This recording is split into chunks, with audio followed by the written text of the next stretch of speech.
जसं कमळाचं नातं थेंबाशी, जसं सूर्याचं नातं प्रकाशाशी, तसं कार्यक्रमाचं नातं अध्यक्षाशी. आजच्या या कार्यक्रमाचे अध्यक्षस्थान शालेय व्यवस्थापन समितीचे अध्यक्ष माननीय श्री बाळासाहेब नेटके यांनी स्वीकारावं अशी मी त्यांना विनंती करतो. अध्यक्षस्थान माननीय श्री बाळासाहेब नेटके यांनी स्वीकारलेलं आहे. असतो मा सद्गमय तमसो मा ज्योतिर्गमय मृत्युर्मय अमृतम गमय.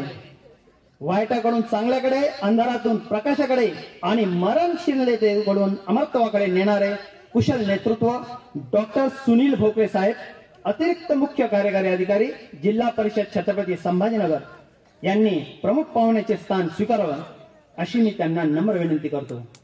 मान्यवर इतर सर्व मान्यवरांनी आपलं स्थान स्वीकारलेलं आहे. सरपंच नंदाताई वसंतराव हुमे हे देखील उपस्थित झाले आहेत. त्यांच्यासाठी आपण एकदा टाळ्यांच्या गजरात त्यांचे स्वागत करूया.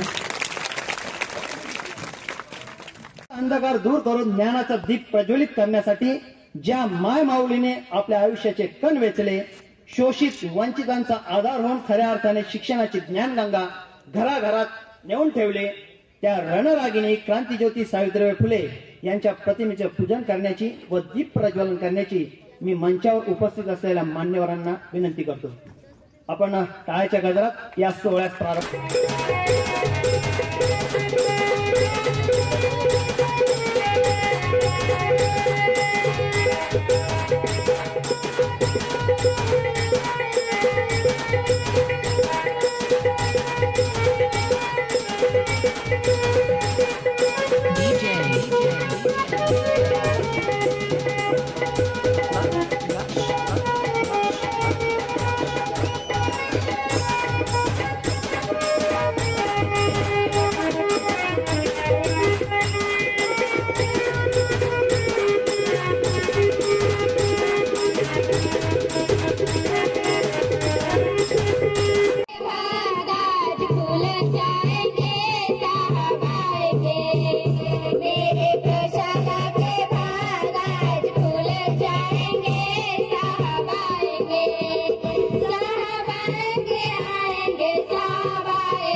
बंधुकांच्या बाहुला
येथल्या थोरवीला चंदनाचा गंध आला, आज येथल्या थोरवीला चंदनाचा गंध आला आणि आपल्या सर्व मान्यवरांच्या पावलांनी माझ्या प्रशालेचा किनारा धन्य झाला, माझ्या प्रशालेचा किनारा धन्य झाला.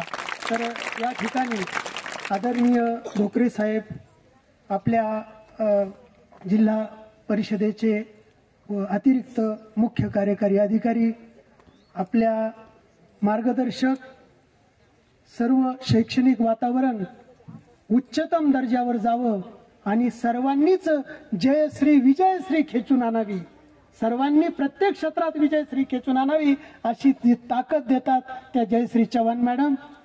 म्हणजे गीता कुणा असं सांगू तर गीता मॅडम, आपल्या उपशिक्षणाधिकारी सावळे मॅडम, गायकवाड मॅडम, दिवेकर साहेब, अजून आपले म्हस्के साहेब, राऊत साहेब आणि या ठिकाणी तळ ठोकून बसलेले, आमच्या पाठीशी खंबीरपणे उभे राहिलेले हेमंत उशीर साहेब. या ठिकाणी म्हणजे ऊर्जा साहेब. अधिकारी लोक ऊर्जा देतात म्हणून आम्हाला गरजण्याची म्हणजे ताकद मिळते, तर ही ऊर्जा हे अधिकारी वृंद आम्हाला देतात. गाव सरपंच, उपसरपंच, सदस्य, व्यवस्थापन समिती अध्यक्ष, उपाध्यक्ष आणि सर्व शिक्षण प्रेमी नागरिक. शिक्षक वृंद म्हणजे कीर्तिगंध, शिक्षक वृंद म्हणजे कीर्तिगंध. अंशकालीन कर्मचारी तर ते तुकारामांचा अंश आहे, अशा प्रकारे काम करणं. आमचे इंजिनियर जे आहेत ते इंजिनियर पूर्णतः झोकून देतात. मी तुम्हाला येताना सांगितलं हे मल्टी स्किलचं जे आहे हे इंजिनियरनं केलेलं आहे इथं. आणि इथला प्रत्येक माणूस म्हणजे 56 NMMS विद्यार्थी या ठिकाणी 32,80,000 रुपये 5 वर्षामध्ये येणार आहे. 32,80,000 रुपये. 176 मुलं तालुक्याला खेळायला गेले, पैकी म्हणजे 23 मुलं जिल्ह्याला जिंकले, 7 मुलांनी जिल्ह्याहून ब्रॉन्झ आणलं, 1 मुलगी राज्याला 200 मीटर धावण्यात गेली. एकमेव जिल्हा परिषदेची शाळा होती राज्याला, एकमेव प्रशाला होती. तर ही ताकद कुठून मिळते तर सर्वांमुळे, एकट्या दुकट्याचं काम नाही, ही टीम सर्व काम करते आणि सर्वांमुळे ही ताकद मिळते. मला हेच सांगायचं आहे. आणि एक कविता आजच्या कार्यक्रमाचे जे उद्घाटक होते मीना साहेब, त्यांच्यावर केलेली कविता सादर करतो आणि थांबतो. विकास मीना साहेब विकास दृष्टी भारी, विकास मीना साहेब विकास दृष्टी भारी आणि दिशा गरजती चारी सीओ साहेब. IPS IAS पदव्या प्राप्त दोन्ही आणि विराट आणि धोनी एकाच वेळेस. जेथे जाती तेथे उमटवला खास ठसा आणि कामाचा वसा खरंच भारी. शैक्षणिक क्रांत आमूलाग्र बदल केला आणि आशावाद दिला सर्व दूर. पालकांच्या क्रीडा स्पर्धा चैतन्य आणि आनंद, दरवळला कीर्तिगंध जिल्ह्यात सर्व. छत्रपती संभाजीनगर CO या पदी आणि कार्यकर्तृत्वाची यादी प्रचंड मोठी. अभिनंदनाचा वर्षाव सदोदित सर्वत्र आणि काम करणाऱ्याचे मित्र मीना साहेब. पती पत्नी IAS, कर्तृत्व देशित आणि संरक्षण आहे रीत साहेब. देशित हेच प्रत्येक पाऊल आणि उज्ज्वल उद्याची चाहूल मीना साहेब. शैक्षणिक हित आहे खूप तळमळ आणि प्रचंड मोठं बळ प्रत्येक शब्द.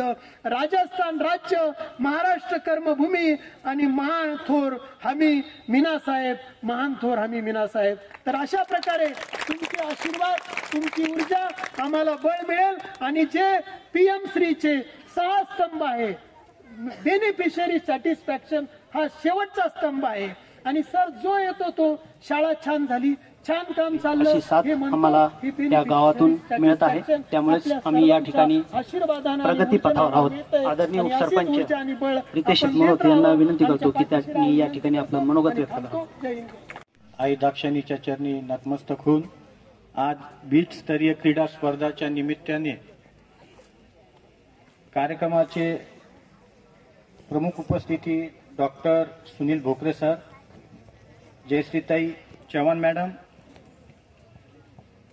गीता तांदळे मॅडम, हेमंत उशीर साहेब, मनीष दिवेकर साहेब, बाळासाहेब म्हस्के साहेब, साबळे मॅडम आणि गायकवाड मॅडम, पालक व विद्यार्थी,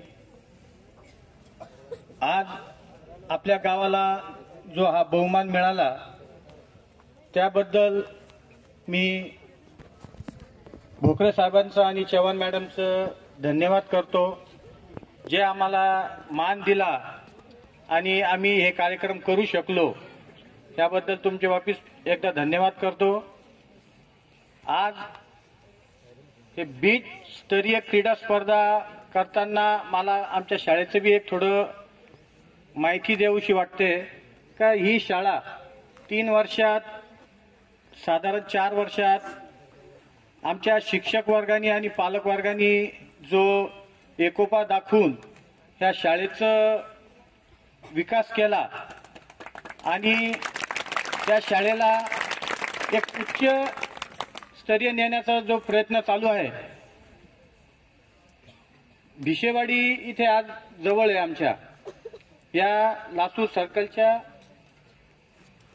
अंडरमध्येच ती शाळा येते. तिथे जसं इंग्लिश मीडियम मध्ये वेटिंग करावं लागते तसं त्या शाळेमध्ये बी आज वेटिंग करावं लागते. तशीच पोझिशन 1 वर्षात 1.5 वर्षात मला विश्वास आहे की ह्या शाळेची सुद्धा तशीच परिस्थिती इथे निर्माण होईल का झेडपी शाळेत सुद्धा आमची ही शाळा वेटिंग मध्ये विद्यार्थी पालक लोक मागे लागतील का आमच्या मुलांना या शाळेत ऍडमिशन द्या म्हणून. सर मी जास्त भाषण न करता ह्या आमच्या शाळेच्या 2-3 गरजा आहेत. 3 माध्यमिक शिक्षक कमी आहे, 3 परिचारिक कमी आहे आणि 1 क्लार्क कमी आहे. एवढं सगळं सुंदर चालत असताना ह्या थोड्या ज्या उणिवा आहे चव्हाण मॅडमनी आणि आपण ह्याकडे थोडं लक्ष द्यावं आणि आमची एवढी उणिवा दूर करावी आणि थोडेफार जे तुमच्या फिरण्यामध्ये नजर येईल त्याच्याबद्दल तुम्ही ध्यान देऊन आम्हाला आमच्या शाळेला काय अनुदान देता येईल ते देण्याची कृपा करावी. एवढं बोलून मी माझ्या गावाच्या वतीने माझ्या ग्रामपंचायतच्या वतीने माझे 2 शब्द संपवतो. जय हिंद जय महाराज. आपण ज्या काही मागण्या केलेल्या आहेत त्या आदरणीय शिक्षणाधिकारी मॅडम या आपल्या लवकरच पूर्ण करतील याची मला खात्री आहे. काम करो ऐसा कि पहचान बन जाए, काम करो ऐसा कि पहचान बन जाए, हर कदम चलो ऐसा कि निशान बन जाए. यह जिंदगी तो सब काट लेते हैं, जिंदगी जियो ऐसे की मिसाल बन जाए. आमचे प्रेरणास्थान कर्तव्य दक्ष शिक्षणाधिकारी माननीय श्रीमती जयश्रीताई चव्हाण मॅडम यांना मी विनंती करतो की त्यांनी या ठिकाणी आपलं मनोगत व्यक्त करावं. आदरणीय चव्हाण मॅडम.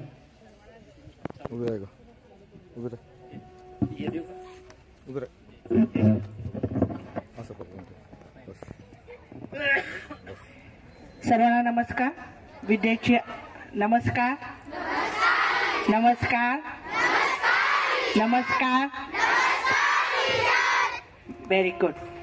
सर्वांना नमस्कार. विद्येची आराध्य दैवत माता सरस्वती ज्यांच्यामुळे मी उभी आहे किंवा हे सर्व मुली आज शिक्षण घेतात अशा सावित्रीबाई फुले यांच्या प्रतिमेला वंदून बीडस्तरीय आपल्या आज क्रीडा महोत्सवाला आजपासून सुरुवात होते आहे.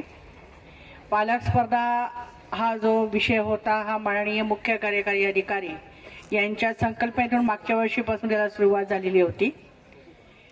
माननीय भोकरे साहेबांना हे सांगू इच्छिते कारण आपण दरवर्षी विद्यार्थ्यांच्या आपण स्पर्धा घेतो. नोव्हेंबर-डिसेंबर महिन्यात सुरू झाला की सगळीकडे स्पर्धेचं वारं सुरू होतं किंवा क्रीडा स्पर्धेचं वारं सुरू होत असतं. मागच्या वेळी असंच बसलेले असताना माननीय सीओ साहेबांनी एक संकल्पना सुचवली की आपण पालकांची स्पर्धा करूया, पालकांची स्पर्धा ठेवूया. त्यावेळेस मला कळालं नाही पण नंतर आता कळत आहे की एक शाळेचा आणि पालकांचा सहसंबंध कसा यावा की ज्या योग्य पालक या ठिकाणी यावेत, शाळेमध्ये यावेत, शाळा कशी चालते, आपला विद्यार्थी आपला पाल्य कुठे आहे बघता यावं. त्याचप्रमाणे जीवनाच्या दैनंदिन जीवन एकदा आपलं जे गृहस्थाश्रमामध्ये गेल्यानंतर संसार मुलांच्या ज्या अडचणी असतील त्या निवारण करणं किंवा आपली दैनंदिन कामं करणं यामध्ये तुम्ही आणि किंवा मी हा गुरफटलेला असतो. आपल्या खासगी ज्या प्रायव्हेट शाळा असतात, इंग्लिश मिडियमच्या शाळा असतात, सीबीएसई शाळा असतात, त्या ठिकाणी वेगवेगळे प्रोग्राम्स असतात, पालकांना त्या ठिकाणी बोलवलं जातं. पण ग्रामीण भागातला पालक हा क्वचितचा शाळेमध्ये जातो. पालक सभा जेव्हा असते, शाळा व्यवस्थापन समितीची मीटिंग असते, त्यालाही फारसा कमी प्रतिसाद या ठिकाणी मिळतो. आणि ह्या दृष्टिकोनातून कुठे ना कुठे ग्रामीण भागातला पालक हा शाळेत आला पाहिजे, मैदानावर आला पाहिजे, 21 वर्षापासून मैदानाचा खेळाचा संबंध नसतो, कुठे ना कुठे ते खेळले पाहिजे, आपल्यातली ऊर्जा बाहेर काढली पाहिजे, हा त्या पाठीमागचा हेतू होता. मला वाटतं परवाच तुमच्या एक व्हिडिओ तुमच्या बीओनी माझ्या ग्रुपवर टाकलेला होता की एक महिला प्रतिक्रिया देत होती की मी घरामध्ये केव्हा पळायचे, फक्त दूध ओतू जात असेल, गॅसवरचं दूध ओतू जात असेल त्यावेळेस मला पळावं लागायचं. किंवा आपल्या महिलांना तेच आहे, गॅसवर भाजी ठेवलेली असेल किंवा दूध असेल, भाजी करपत असेल, यावेळेस आपण पळत जायचो. याचा उपयोग मला या ग्राउंडवर झाला. 20-25 वर्षापासून आम्ही बाहेर निघाले नव्हतो आणि आम्ही आता बाहेर निघालेलो आहोत. एक मन हलकं होण्यासाठी हा एक प्रयत्न आमच्या जिल्हा परिषदने केलेला आहे. आम्हाला वाटला नव्हता की तो सक्सेस होईल.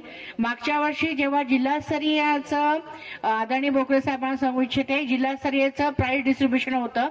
माननीय आमदार विक्रम काळे त्या ठिकाणी होते आणि त्यांनी बोलता बोलता सांगितलं की शिक्षणाधिकारी मॅडम, तुमच्या घरी वॉशिंग मशीन असेल, काम करायला बाई असेल, स्वयंपाक करायला बाई असेल, ह्या ज्या महिला आहेत ह्या लांबून आलेल्या आहेत, यांना 6 वाजेपर्यंतच्या अगोदर तुम्ही सोडा.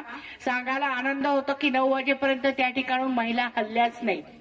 इव्हन त्यांनी माननीय सीओ साहेबांच्या गाडीला घेराव घातला आणि त्यांना सांगितलं की साहेब, तुम्ही ह्या ज्या स्पर्धा घेतात ते कुठे ना कुठे आम्ही बाहेर येतो आहे आणि ह्या स्पर्धा दरवर्षी घेण्यात याव्या. त्या दृष्टिकोनातून माननीय सीओ साहेबांनी यावर्षी किंवा आपण दरवर्षी यापुढे या स्पर्धा राबवणार आहोत. तुम्हा सर्वांना सांगते की आपण आपल्या जिल्हा परिषदचं शिक्षण हे अतिशय चांगलं आहे. आत्ताच एका शाळेचा उल्लेख केला गेलेला आहे की त्या ठिकाणी वेटिंग करावं लागतं. मला असं सांगावं असं वाटतं की आपल्या 55 प्रशाला आहेत आणि त्याच्यामध्ये आपण आणखी 10 ते 11 प्रशाला आपली 2 वर्षामध्ये वाढ होणार आहे. कारण शासनाने ज्या ठिकाणी 8वीचा वर्ग आहे त्या ठिकाणी 9वीचा वर्ग जर पटसंख्या असेल आणि त्या ठिकाणी 3 किलोमीटरच्या एखादी शाळा नसेल तर देण्यास सांगितलेलं आहे. त्यामुळे आपण 10 ते 11 शाळांना दिलेले आहे. भविष्यात त्या शाळा 12वी पर्यंत जातील, म्हणजे 55 प्लस आणखीन ह्या 10 ते 12 अशा 60 ते 65 शाळा आपल्या 65 ते 70 शाळा आपल्या होणार आहेत. मुलींचं प्रमाण, गळतीचं प्रमाण हे कमी करणं हाच त्या पाठीमागचा हेतू आहे. प्रशाला लासूरगावला मोठ्या प्रमाणामध्ये मुली मला दिसतात आणि नेहमी त्यांचं वेगवेगळे सादरीकरण माझ्या व्हॉट्सअपला येत असतं. तेव्हा प्रशाला लासूरगावचा किंवा ह्या अंतर्गत येणाऱ्या सर्व शाळांचं अभिनंदन. असंच काम करावं. त्याचप्रमाणे आणखी एक आम्ही घेतलेला महत्वाचा उपक्रम म्हणजे टार्गेट पीक. हा माननीय आपल्या सांगायला अतिशय आनंद होतो की माननीय भोकरे साहेबांच्या संकल्पनेमधनं आलेला आहे. 5वी आणि 8वीचे स्कॉलरशिप ते ऑनलाईन घ्यायचं आहे. हे 1 वर्षापूर्वी माननीय भोकरे साहेबांनी मला 2दा सांगितलं. मी कंटाळवाणं केलं, पण त्याचं आउटपुट साहेब अभिनंदन करावं वाटतं की 10 ते 11,000 विद्यार्थी दररोजचं करतात. हे लॉग इन जवळजवळ 32,000 विद्यार्थ्यांनी केलेलं आहे. माननीय सीओ साहेबांनी थोडासा हात दिला किंवा थोडंसं त्यांच्याकडे रागवून बघितलं तर त्याचा आज प्रत्यय असा दिसतो की प्रत्येक विद्यार्थी बघतो आहे आणि पालकांनी मोबाईल घेऊन दिलेले आहे. एक उदाहरण तुम्हाला सांगते की एक मुलगा होता, तो वडिलांकडे हट्ट करायचा. वडिलांनी सांगितलं काय बघतो रे काय नाही. शेवटी शेजारच्या घरातल्या मुलाला त्यांनी बोलवलं, मोबाईल आणला आणि पप्पा हे बघा, हे टार्गेट पीक मधलं आमचं रोजच्या रोज लेक्चर होतंय ना असं सांगितलं जाते. त्या वडिलांना डोळ्यात पाणी आलं. दुसऱ्या दिवशी त्याला 9,000चा अँड्रॉइड मोबाईल त्यांनी घेऊन दिला. व्हॉट्सअपला मेसेज आला, मॅडम मला आज मोबाईल मिळाला. असंच मी या ठिकाणच्या पालकांना आवाहन करते की आपल्या मुलांना संध्याकाळी 7 ते 8 आणि 8 ते 9 जे तुमचं लेक्चर्स होतं ते 5वी आणि 8वी खाजगी विद्यार्थ्यांना मोठ्या प्रमाणामध्ये सुविधा मिळतात. माननीय भोकरे साहेब अतिशय कष्टातून पुढे गेलेले आहेत. त्यांचं शिक्षण, स्वतःचं शिक्षण खूप कष्टातून गेलेलं आहे. कुठं ना कुठं तन्मयता होती. त्यामुळे त्यांनी सांगितलं मॅडम आपण जिल्हा परिषदला हे करूया आणि तुमच्यासाठी आम्ही हा प्रयत्न करतो आहे. तर सर्व पालकांना माझं आव्हान या ठिकाणी आहे की आपण आपल्या मुलाला मोबाईल उपलब्ध करून द्यावा, ज्या योग्य मुलं हे लेक्चर्स पाहतील. आणि आत्ताच सांगितलेलं आहे की NMS मध्ये 140 ते 150 विद्यार्थी हे वैजापूर तालुक्याचे असतील. निश्चितच मला वाटतं सर रोज ऑफलाईन त्यांचे क्लासेस घेतात. रोज त्यांचा स्टेटस मी बघते की ऑफलाईन क्लासेस सकाळी असतात. इव्हन सुट्टीच्या दिवशी सुद्धा त्यांची NMSची क्लासेस असतात. तर तुमच्या कार्याला सलाम. असंच काम तुम्ही सर्व शिक्षकांनी करावं. पालकांना एवढं आव्हान की आपला विद्यार्थी प्रगती होणं अत्यंत आवश्यक आहे. आपण जसं शेतीमधलं काम केलं, शेती हे सगळ्यात महत्वाचं असं साधन आहे, परंतु त्याच्याबरोबर जर आपला मुलगा पुढे कुठे काहीतरी बनला किंवा जरी शेतीमध्ये तो तंत्रज्ञान जास्त आजकाल आपण बघतो आहे वेगवेगळ्या प्रकारचं आहे, त्याच्यामुळे त्याने अवगत केले तर हे खूप चांगलं होईल. जसा कुठेही काही आमच्याकडनं तुम्हाला कमी पडणार नाही, फक्त तुमची साथ सर्व पालकांची आम्हाला हवी आहे. कारण येणारे युग हे स्पर्धात्मक युग आहे आणि कुठे ना कुठे आम्ही सुद्धा हे करतो आहे. आता ह्याच्यामधनच काही विद्यार्थी पुढं आज तुम्ही बघितलं क्रीडा स्पर्धेमध्ये चमकतील, कोणी अजून शास्त्रज्ञ सुद्धा होतील, कोणी IAS होईल, IPS होईल. हे सर्व ह्या शाळेतून होईल. या शाळेमध्ये सहभाग सगळ्यांना आवश्यक आहे. लोकसहभाग हा तुमच्याकडनं आल्या मला तुमच्या मुख्याध्यापकाने सांगितलं की जे माझे सहकारी होते प्रशाला गल्ले बोरगावला की मॅडम आम्ही ही कमांड करून घेतलेली होती.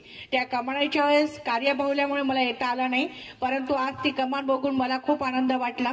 असं जर तुम्ही आमच्या सर्व शाळांना सहभाग दिला तर उद्या आमच्या शाळा या जिल्हा परिषदच्या शाळा या कुठे ना कुठे आणखीन बाह्य रूपाने चमकतील अशी आशा मी बाळगताना थांबते. संयोजकांनी जे 2 शब्द बोलण्याची मला संधी दिली त्याबद्दल त्यांचे आभार. धन्यवाद. व्हॉट्सअपवर देखील जे उपक्रम ते बघतात त्याच वेळेस ते कॉल करून विचारणा सुद्धा करतात हे नेमके उपक्रम कसे चालू आहे. 2 वर्षापूर्वी आम्ही जे चंद्रदर्शन वगैरे अवकाश दर्शन घेतलं होतं त्यावेळेस रात्री 8 वाजता मॅडमचा आवर्जून मला फोन आला आणि टेलिस्कोप वगैरे कोणाचा आहे सगळे चौकशी त्यांनी केली. अशा प्रकारे कर्तव्यदक्ष शिक्षणाधिकारी आमच्या पाठीशी आहे, त्यामुळे आम्ही प्रगतीपथावर आहोत. धन्यवाद मॅडम. एकदा जोरदार टाळ्या वाजवा आदरणीय शिक्षणाधिकारी मॅडम यांच्यासाठी. त्यानंतर आपल्या पालक ज्यांचा उल्लेख आदरणीय शिक्षणाधिकारी मॅडम यांनी केला त्यांना मी विनंती करतो की त्यांनी आपलं मनोगत व्यक्त करावं. सर्वप्रथम मी या ठिकाणी सर्व महापुरुषांना अभिवादन करते. आईसाहेब जिजाऊ, माता सावित्रीबाई फुले, माता रमाई अहिल्याबाई होळकर यांना मी नतमस्तक होते, कारण त्या होत्या म्हणून माता भगिनींनो आज आपण स्वतंत्रपणे या ठिकाणी येऊ शकलो.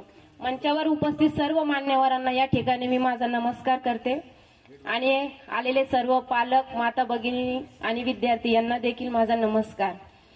जिल्हा परिषद शाळेमध्ये शिक्षण घेणाऱ्या मुलांच्या आईवडिलांसाठी प्रथमच मैदानी खेळ आयोजित करणारे विकासजी मीना साहेब यांचे मी सर्वप्रथम आभार मानते, कारण ही संकल्पनाच इतकी सुंदर आहे की जवळजवळ 15 ते 20 वर्षानंतर आम्ही महिला ग्राउंडवर आलो आणि खेळलो, पडलो, जडलो, लागलं, पण आनंद होता. त्यामध्ये इजा झाल्या पण घरी जाऊन म्हटलो नाही की आमचं हात दुखतोय किंवा पाय दुखतोय.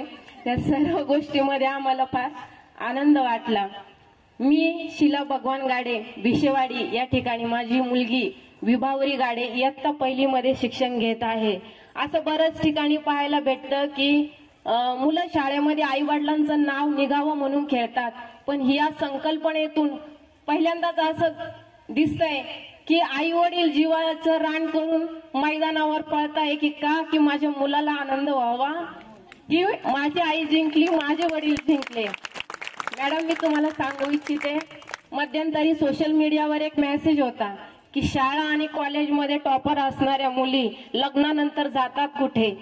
आज सांगते की लग्नानंतर त्या इतक्या व्यस्त होतात की आपण शाळेमध्ये खूप सुंदर चित्रकला करू शकतो किंवा खूप छान खो खो खेळत होतो, या सगळ्या गोष्टीचा त्यांना विसर पडतो. पण आज या संकल्पनेतून आम्हाला जो काही हा ग्राउंड उपलब्ध करून दिला त्याबद्दल मी विकासजी मीना साहेब यांचे मनापासून सर्व माता भगिनींच्या वतीने आभार मानते. आणि माता भगिनींचं सांगते, एक किचन मध्ये माल जर गेली म्हणून पाळणाऱ्या आम्ही माता भगिनी असं वेळा एक प्रयत्न करतो की मांजरीच्या आधी आम्ही किचन मध्ये पोहोचू आणि तिला हाकलवून लावू. आणि आज 100 मीटर धावण्याच्या स्पर्धेमध्ये आज आम्ही या ग्राउंडवर पळतोय, याबद्दल खरंच सांगते आम्हाला स्वतःलाच आमचा अभिमान वाटला आणि आनंदही वाटला की आपण गेलेले दिवस पुन्हा या ग्राउंडवर जगतो आहे. अशा सुंदर सुंदर संकल्पना विकासजी मीना साहेब मॅडम आपण जिल्हा परिषद शाळेत शिक्षण घेणाऱ्या मुलांसाठी, जिल्हा परिषद शाळेसाठी आणि पालकांसाठी आमच्यापर्यंत आणाव्यात, जेणेकरून समाजामध्ये जी एक भावना आहे, जिल्हा परिषद शाळेमध्ये शिक्षण घ्यायचं म्हणजे पालकांना थोडासा कमीपणा वाटतो. पण आज मी ज्या शाळेमध्ये माझी मुलगी शिकतीये, मी स्वतः ग्रामपंचायत सदस्य आहे, पण माझ्या मुलीचं ऍडमिशन भिशेवाडीला व्हावं म्हणून माझा कुठलाही वशिला त्या शाळेत चालला नाही. माझी मुलगी स्वतः 1 वर्ष वेटिंगवर होती त्या शाळेमध्ये. तर याचं सर्व श्रेय मी त्या ठिकाणी आज असलेले फेरोज सर, विजय सर, अर्जुन जाधव सर यांना देते, कारण खूप छान शिकवतात. आज माझी मुलगी पहिलीला आहे तर 150 पर्यंत पाढे तिचे पाठ आहेत. तर हा आदर्श जिल्हा परिषद शाळेने जो समाजापुढे ठेवलेला आहे, असे शिक्षक जर आपल्याला लाभले तर आता जे उपसरपंच म्हणून बोलले की जिल्हा परिषद शाळेला 1 नाही 2 नाही पण सगळ्याच जिल्हा परिषद शाळेला वेटिंग लिस्ट लागेल, हे दिवस फार दूर नाही. आणि आपण सर्व पालकांनी या जिल्हा परिषद शाळा सुधाराव्यात म्हणून खरंच प्रयत्न केले पाहिजे. जेवढी जबाबदारी शिक्षकांची असते त्यापेक्षाही जास्त ती पालकांचीही असते. मला आज या ठिकाणी माझं मनोगत व्यक्त करण्यासाठी आयोजकांनी संधी दिली, त्याबद्दल मी त्यांचे आभार मानते. धन्यवाद. थांबा ताई, त्या ठिकाणी आपण जे मनोगत व्यक्त केले ते आदरणीय भोकरे साहेब आणि शिक्षणाधिकारी मॅडम यांना खूप आवडलं. अभी बाकी है, हमारे इरादों का इम्तिहान अभी बाकी है. त्या ठिकाणी आदरणीय म्हस्के सर यांनी आपलं मनोगत इथून व्यक्त केलं. त्यानंतर आदरणीय शिक्षणाधिकारी मॅडम यांनी ज्यांच्या संघर्षाची गाथा आपल्याला सांगितली त्यांच्याविषयी आदरणीय साहेबाविषयी म्हणावंसं वाटतं. जो तूफानों में पलते जा रहे हैं वो दुनिया बदलते जा रहे हैं. जो तूफानों में पलते जा रहे हैं वो दुनिया बदलते जा रहे हैं. आपल्या शब्दातून संघर्षाची हीच प्रेरणा देण्यासाठी मी आमंत्रित करतो आजचे प्रमुख पाहुणे अतिरिक्त मुख्य कार्यकारी अधिकारी जिल्हा परिषद छत्रपती संभाजीनगर डॉक्टर सुनील भोकरे साहेबांना. आदरणीय डॉक्टर सुनील भोकरे साहेब, आपण टाळ्याच्या गजरात त्यांचं स्वागत करूया.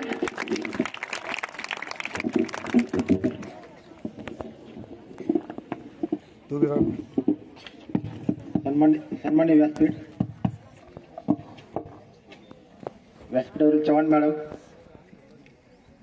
तांदळे मॅडम, सावळे मॅडम, श्री हेमंत उशीर, मनीष दिवेकर, बाळासाहेब मस्के, मधुकर राऊत, सरपंच मॅडम, उपसरपंच मनोज साहेब, आमचे ग्रामसेवक राईन साहेब, नताशा मॅडम आणि समोर बसले बंधू भगिनींनो.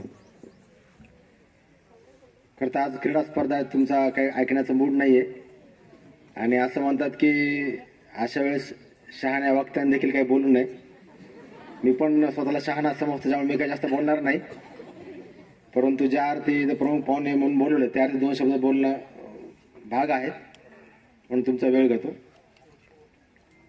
मी पण तुमच्यासारखाच 5वी पर्यंत जिल्हा परिषद शाळेमध्ये होतो. माझे वडील देखील शेतकरी कुटुंबातून मी आलेलो आहे. त्यामुळे मला खेड्यातले मुलं बघितलं की त्यांचं आणि मी शहरातल्या मुलांचं कम्पेअर करतो. शहरातल्या मुलांसाठी शहरामध्ये DFC क्लास आहे, मातोश्री आहे, आलेन आहे. म्हणजे 6वी पासून मुलं IIT ची तयारी करायला लागलेत. 6वी पासून मुलं नीट JEE ची तयारी करायला लागलेत. आणि त्यामुळे आपण कुठेतरी मला भीती वाटते, कुठेतरी मी एक लकी असल्यामुळं मला संधी भेटली, मी खेळातून पुढे गेलो. तशी संधी देखील आज आपल्या या मुलांना भेटली पाहिजे म्हणून मी नेहमी चिंतन करत असतो. ज्यावेळेस विद्यार्थी आणि करिअर याचा ज्यावेळेस मनात विचार होतो त्यावेळेस मला नेहमी 3 इडियट नावाचा चित्रपट आठवतो. बघितलाय कोणी 3 इडियट्स? त्याने एक सुंदर मेसेज दिलाय. तो म्हणजे आपल्याला जे आवडतं त्यात आपण करिअर केलं पाहिजे. उदाहरण सचिन तेंडुलकर, त्याला क्रिकेट आवडायचं, त्याने त्यात करिअर केलं. इव्हन काल परवाच सर्वात तरुण बुद्धिबळ विजेता जगात ठरलाय. कोण आहे तो? Right, D Gukesh. त्याची पॅशन देखील बुद्धिबळ खेळण्याची होती आणि त्यानं करिअर पण त्यामध्ये केलं. त्याच्यामुळे आपल्याला काय आवडतंय याचा तुम्ही शोध घेतला पाहिजे. विशेषतः या ठिकाणी शाळेचा रोल येतो. शाळेने विद्यार्थ्याची बुद्धिमत्ता कशा प्रकारची ते तपासलं पाहिजे. कारण आपल्याकडे बुद्धिमत्ता म्हणजे फक्त शाळेतले मार्क असं आपण आतापर्यंत गृहीत धरलं जात होतं, परंतु तसं काही नाहीये. ज्याला मॅथ आवडत नाही त्याला म्युझिक आवडू शकतं, ज्याला जिओग्राफी आवडत नाही त्याला फोटोग्राफी आवडू शकतं, किंवा कोणाला सायन्स आवडतं, कोणाला मॅथ आवडतं, कोणाला एखादा दुसरा विषय आवडतो. इव्हन मला शाळेत असताना इतिहास आणि भूगोल आवडायचा.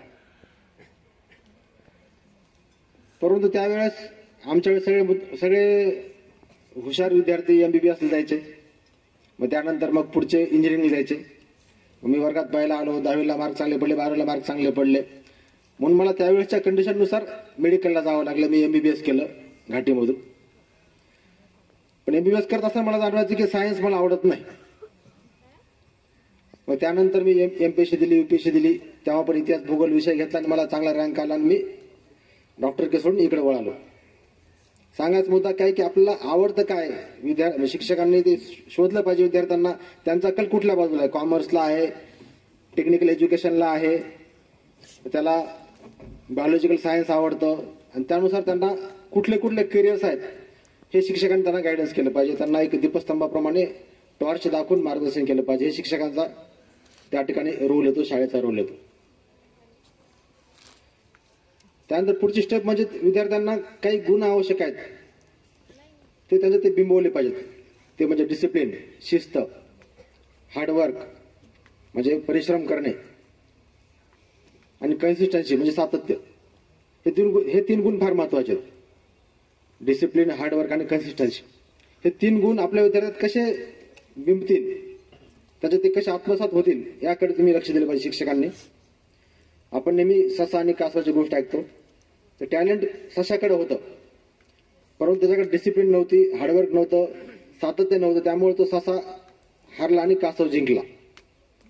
त्याच्यामुळे विद्यार्थ्यांमध्ये टॅलेंट असं उपयोगाचं नाही, तर त्यात हे गुण पण आले पाहिजे, कौशल्य पण आले पाहिजे. त्याच्यामुळं आपण शिक्षकांचा रोल महत्वाचा आहे. त्यांना संस्काराची शिदोरी द्या, त्यांना चांगले गुण त्यांच्यात बिंबवतील हे बघा. सर्वात महत्वाचं म्हणजे विद्यार्थ्यांनी खेळलं पाहिजे. कारण खेळल्यामुळे काय होतं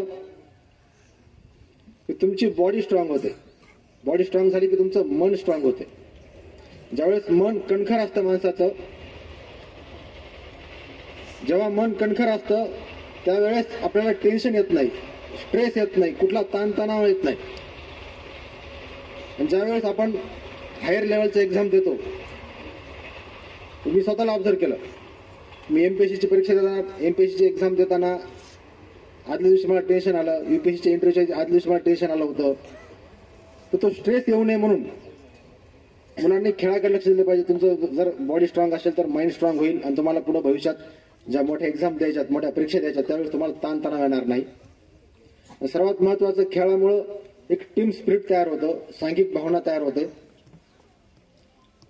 खेळामुळं यश पचवता येतं आणि खेळामुळे अपयश देखील पचवता येतं. आणि सगळ्या सध्याच्या स्ट्रेसच्या युगामध्ये, कॉम्पिटिशनच्या जगामध्ये अपयश पचवणं फार महत्वाचं आहे, स्ट्रेस मॅनेज करणं फार महत्वाचं आहे. ते तुम्ही खेळामधून शिकणार आहात. त्याच्यामुळे शाळेला विनंती आहे की मुलांना खेळाकडे पण लक्ष द्या. प्रत्येक मुलगा खेळला पाहिजे. त्यानंतर पुढचा कुठला गुण आवश्यक आहे, तो गुण म्हणजे कम्युनिकेशन स्किल आवश्यक आहे, संभाषण कौशल्य. मित्रांनो, मी 5वी पर्यंत गावात शिकायला होतो, जिल्हा परिषद शाळेमध्ये. तर 5वी पर्यंत मला भाषण करायची फार आवड होती. म्हणजे मी 6वीला संभाजीनगरला शिकायला गेलो. असं शाळेत एका कार्यक्रमात मॅडम मी उभा राहिलो भाषण करण्यासाठी. तर माझी परभणीची, मी तिकडचं परभणीचं आहे, तर परभणीची भाषा बोलल्यामुळे सगळे मुलं हसायला लागले. माझ्या मनात स्टेजची भीती तयार झाली. मी नंतर भाषण करणं सोडून दिलं. मग त्यानंतर डायरेक्ट मी डेप्युटी शो झाल्यानंतर बोलायला लागलो. सांगायचा मुद्दा की माझं भागलं, कारण मी सरकारी क्षेत्रात नोकरी लावलो. सरकारी क्षेत्रामध्ये कम्युनिकेशन स्किल जर नसेल तर एखाद्या धकून जातं, परंतु प्रायव्हेट क्षेत्रामध्ये तुमच्यामध्ये ते कम्युनिकेशन स्किल असलं पाहिजे, संभाषण कौशल्य असलं पाहिजे. त्यासाठी शिक्षकांना विनंती आहे की प्रत्येक मुलाला तुम्ही स्टेजवर येण्यासाठी प्रोत्साहन द्या. प्रत्येक मुलगा काहीतरी 5-10 मिनिट येऊन स्टेजवर बोलला पाहिजे. कारण प्रायव्हेट मार्केटमध्ये किंवा कॉर्पोरेट क्षेत्रामध्ये कंपन्यामध्ये जर तुम्हाला नोकरी करायची असेल तुम्हाला बोलता आलं पाहिजे, कारण त्या ठिकाणी माती देखील आपल्याला विकायची गरज पडली तर ती विकता आली पाहिजे. त्याच्यामुळं संभाषण कौशल्य आपल्या विद्यार्थ्यांना चांगलं शिकवा आणि सोबतच लँग्वेजवर कमांड त्यांची असली पाहिजे. इंग्लिश तर आपण शिकतोच, पण इंग्लिश फक्त आपण बुकिश म्हणजे फक्त पुस्तकाचे आपण ते बघतो की कुठला काळ आहे किंवा कुठला टेन्स आहे, तर त्याला प्रॅक्टिकल मुलांना बोलायला शिकवा. त्यासाठी कमीत कमी शाळेमध्ये तरी मुलांना एकमेकांसोबत मराठीत बोलण्याऐवजी इंग्लिशमध्ये बोललं पाहिजे. आम्ही MBBS ला असं ठरवलं की आपण इंग्लिश इम्प्रूव्ह करण्यासाठी इंग्लिशमध्ये बोलायचं, नाहीतर बोलायचंच नाही. आम्ही 2 दिवस म्हणजे काहीच बोललो नाही एकमेकांसोबत. मग तेव्हा लक्षात आलं की आपली खरंच इंग्लिश फार कच्ची आहे. जरी आम्ही सगळ्यात टॉपचं एज्युकेशन काय MBBS त्याला आम्ही ऍडमिशन घेतलं, त्या ठिकाणी आम्ही शिकायचं, पण इंग्लिशवरती लिहिता यायचं पण बोलता येत नव्हतं. तर यासाठी विद्यार्थ्यांना एकमेकांसोबत बोलायला इंग्लिशमध्ये शिकवा. निदान असा रूल करा की आपल्या शाळेत जे काही शाळेचा टाइम आहे त्यावेळेस इंग्लिशमध्येच बोलायचं, मराठीत बोलायचंच नाही. काय होईल, 1-2 दिवस तुम्हाला बोलता येणार नाही, परंतु आपल्याकडे जो काही शब्दसाठा आहे 7वी-8वी पर्यंतचा तो शब्दसाठा इंग्लिशमध्ये बोलण्यासाठी आवश्यक आहे. माझा मुलगा आम्ही याच्या अगोदर संभाजीनगरला याच्या अगोदर मी बीडला होतो, तर बीडला सेकंडपर्यंत 2रीपर्यंत तो बीडला होता. खेड्याच्या भागात कसं असतं की शक्यतो इंग्लिशकडे लक्ष दिलं जात नाही, काय नाही. जेव्हा आम्ही शहरात आलो तर तो 6 महिन्यात इंग्लिश बोलायला शिकला. कारण काय की वर्गातल्या बाकीचे मुलं इंग्लिश बोलत होते. त्याच्यामुळं इंग्लिशवरती कमांड पाहिजे. तुमच्याकडे प्रत्येकाच्या घरी TV आहे, सगळेजण कार्टून बघतात का? कार्टून पाहतात ना? तर कार्टून इंग्लिशमध्ये बघा आणि दररोज फक्त अर्धा तास, जास्त बघू नका, अर्धा तास. तर कार्टूनची जी लँग्वेज असते ना इंग्लिशमधली ती फार साधी आणि सोपी असते. वाक्य छोटे असतात, शब्द पण सिंपल असतात. ते कार्टून जर तुम्ही ऑब्झर्व केलं रोज अर्धा तास किंवा रेडिओवरच्या किंवा टीव्हीवरच्या इंग्लिश बातम्या जर तुम्ही ऐकल्या तर तुमचं इंग्लिश सुधारेल, व्होकॅब्युलरी सुधारेल, शब्दसंग्रह वाढेल आणि तुमचं इंग्लिश लँग्वेज चांगलं होईल. आणि या इंग्लिश सोबतच शिक्षकांना आणखी एक विनंती आहे की आपल्या मोबाईलमध्ये डिओलिंगो नावाचं एक ॲप आहे. डिओलिंगो म्हणजे काय, डबल भाषा, डिओलिंगो. तर त्या ॲपद्वारे तुम्ही कुठली एक भाषा शिकू शकतात. यामध्ये युरोपियन भाषा शिकली पाहिजे, जर्मन असेल, फ्रेंच असेल किंवा जपानची भाषा असेल. कशासाठी? कारण ह्या देशामध्ये त्यांचा लोकसंख्येचा रेट कमी आहे, त्यामुळे तिकडे मोठ्या प्रमाणात जॉब्स अवेलेबल आहेत. तर आपण जर ती भाषा शिकलो तर उद्या आपल्या विद्यार्थ्यांना चांगले जॉब तिकडे मिळू शकतात. तिकडचा पगार पण चांगले असतात. त्याच्यामुळं ही भाषा पण आपण कौशल्य वाढवलं पाहिजे. तसं असो, तुमचे 2 मिनिटं म्हणता मी 4-5 मिनिट घेतले, तर हे तुम्ही कौशल्य आत्मसात केले पाहिजेत. तुमच्या विद्यार्थ्यांना ते शिकवलं पाहिजे. आणि आज या ठिकाणी चांगल्या स्पर्धा आहेत. पालकांनी शाळेसोबत जोडून राहण्यासाठी आपण ह्या स्पर्धा घेत आहोत. तर याचा सर्वांनी यामध्ये सहभाग नोंदवावा. आणि आज या ठिकाणी संयोजकांनी आम्हाला बोलवलं आणि आमचा सत्कार केला, त्याबद्दल धन्यवाद. जय हिंद, जय भारत. साहेब, आम्ही आतापर्यंत फक्त जो पानी से नहाते वो लिबास बदलते और जो पसीने से नहाते वो इतिहास बदलते. साहेब, या ठिकाणी मला सांगायला आनंद वाटतो, अभिमान वाटतो की जशी कविता राऊत सावरपाडा एक्सप्रेस आहे तशीच आमच्या प्रशालेची सुद्धा लासूरगाव एक्सप्रेस आहे. काय नाव आहे? कोण आहे ती? नाव सांगा तिचं. करेक्ट, तनुष्का रमेश सोनोने. हिने आमच्या प्रशालेचा इतिहास घडवला साहेब. राज्यस्तरीय 200 मीटर धावणे स्पर्धेमध्ये 1170 विद्यार्थी सहभागी होते आणि त्यातली जिल्हा परिषदची एकमेव विद्यार्थिनी ती होती प्रशाला लासूरगावची. जोरदार टाळ्या वाजवा. या ठिकाणी मी साहेबांना आणि आदरणीय शिक्षणाधिकारी मॅडम यांना विनंती करतो की राज्यस्तरावर जिल्हा परिषदचं आणि प्रशाला लासूरगावचं नाव जिने अजरामार केलं ती तनुष्का रमेश सोनोने हिचा व आमचे क्रीडा प्रशिक्षक श्री ढोंगडे सर यांचा या ठिकाणी आपल्या शुभ हस्ते सत्कार करावा. तनुष्का रमेश सोनोने.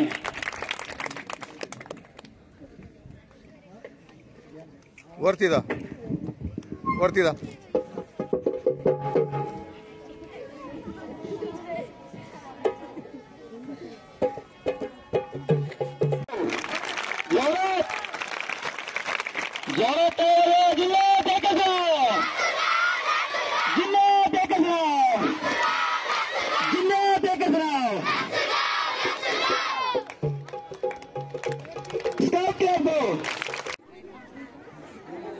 मी खेळाडू म्हणून अशी शपथ घेते की शाळा बीट केंद्र तालुकास्तरीय स्पर्धेत होणाऱ्या सर्व क्रीडा प्रकारात मी हिरहिरीने व उत्साहाने सहभागी होऊन माझ्या उत्तमात उत्तम खेळाचे प्रदर्शन करेन. पंचांनी दिलेला निर्णय अंतिम मानून स्पर्धा निकोप वातावरणात पार पाडण्याचा प्रयत्न करेन. जय हिंद. जय श्री मॅडम चव्हाण मॅडम व सर्व शिक्षण क्षेत्रातील अग्रगण्य मंडळी या ठिकाणी उपस्थित राहिलात. तसेच गावातील सर्व मान्यवर उपस्थित राहिलेत. तसेच गावातील पालक महिला भगिनी या क्रीडा प्रकारामध्ये अत्यंत उत्साहाने सहभागी होऊन खूप मोठ्या प्रमाणात या क्रीडा स्पर्धेची रंगत वाढवली आणि गावातील सर्व पालकांनी या क्रीडा स्पर्धेमध्ये चांगलं बहुमूल्य असं योगदान दिलं. तसेच शाळेचे मुख्याध्यापक शिक्षक वृंद या सर्वांचे आभार मानून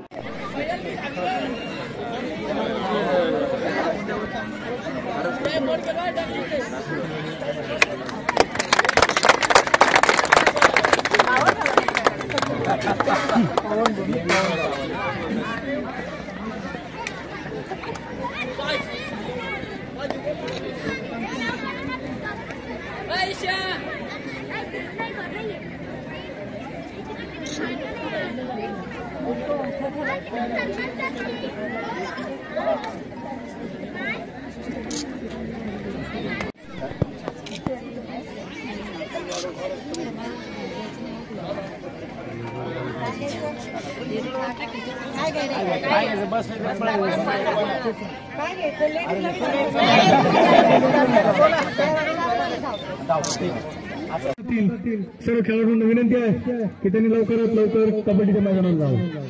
स्पर्धेला सुरुवात आणि चांगला प्रयत्न दिसेवाईच्या खेळाडूंकडून. पिंपळगावचे खेळाडू सुद्धा त्यामध्ये मागे नाही आणि बघूयात पकडू शकतात की नाही. तो दिलेला आहे आणि पुन्हा उत्कृष्ट असे धाव घेण्याचा प्रयत्न त्या ठिकाणी दिसून येतोय.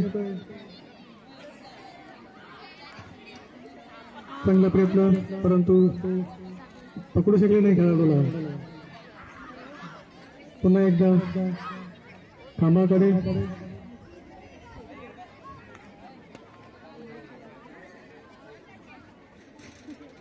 अजून एकही खेळाडू बाद झालेला नाही. उत्कृष्ट अशी आणि बाद दिलेला आहे निंबाळकर सरांनी पंचांनी. एक खेळाडू बाद होत आहे पिंपळगाव संघाचा. आणखी 2 खेळाडू मैदानामध्ये आणि बॅक कोसाठी डबल विसल होते या पंचाकडून. परंतु कोर्टिनेच्या अगोदर सुटल्यामुळे बॅक खो दिला गेला. पुन्हा धावण्यासाठी तयार दिशेवाडीची स्पर्धक. आउट होण्याची शक्यता होती परंतु त्या ठिकाणी जर डाय मारला गेला असता तर निश्चितच खेळाडू आउट झाला असतं. परंतु तसा प्रयत्न खेळाडूकडून होताना दिसत नाही.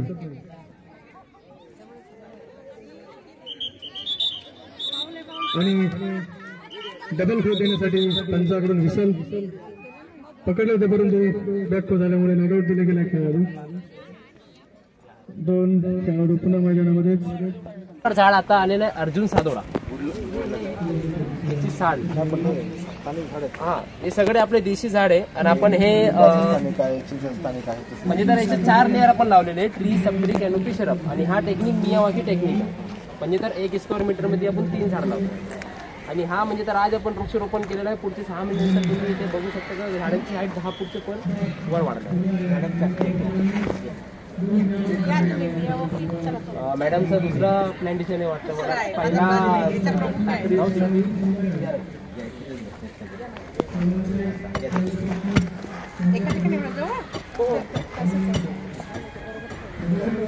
आता